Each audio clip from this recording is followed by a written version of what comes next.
migration of toadlets printed in the column The Outdoors in the Kamloops Daily News, May 7, 1994, by Clifford Jones in his essays and reminiscences of Star Trails and Earth Traces.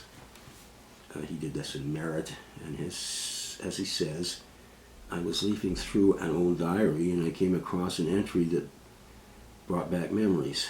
Under the date Friday, August 29th, 1986, appeared the following. Sudden thunderstorm with nearby lightning strike at 1:05 p.m., followed by hail and heavy rain. Migration of northwestern toads, they're about 22 to 23 millimeters long, moving northerly across the parking lot and patio. Great numbers crossing Ponderosa Avenue south of the secondary school, apparently leaving the duck pond mostly dull brown, but an occasional moss green or a rusty red specimen. This took place in the village of Logan Lake, where the amphibians appeared to be traveling from the Ducks Unlimited Pond towards Logan Lake, a kilometer-long body of water about 1 kilometer away. A kilometer is about 3/5 of a mile.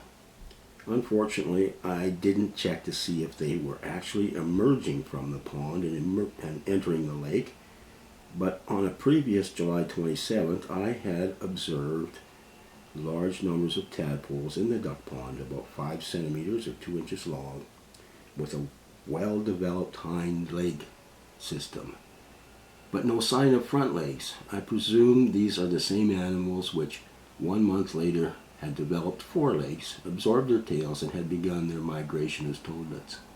The little fellows were all moving in the same direction and were so numerous that it was difficult to walk without stepping on them. Of course, where they were crossing the roadway, passing cars made short work of them.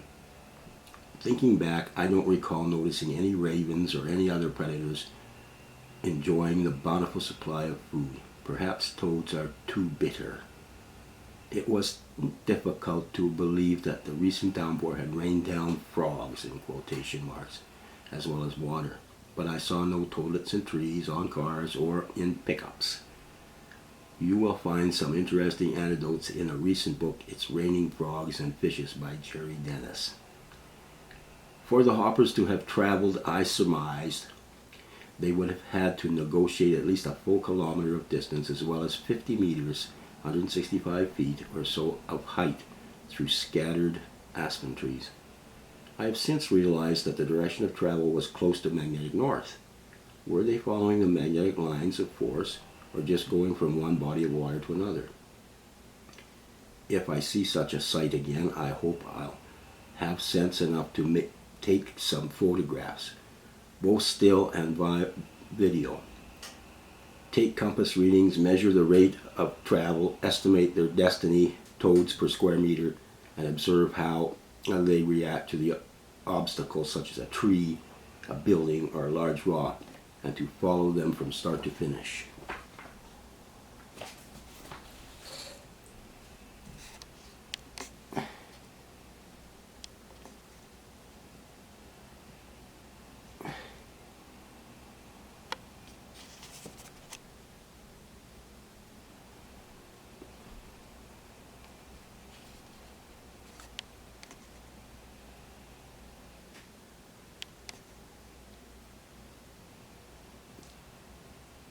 From Clifford Jones.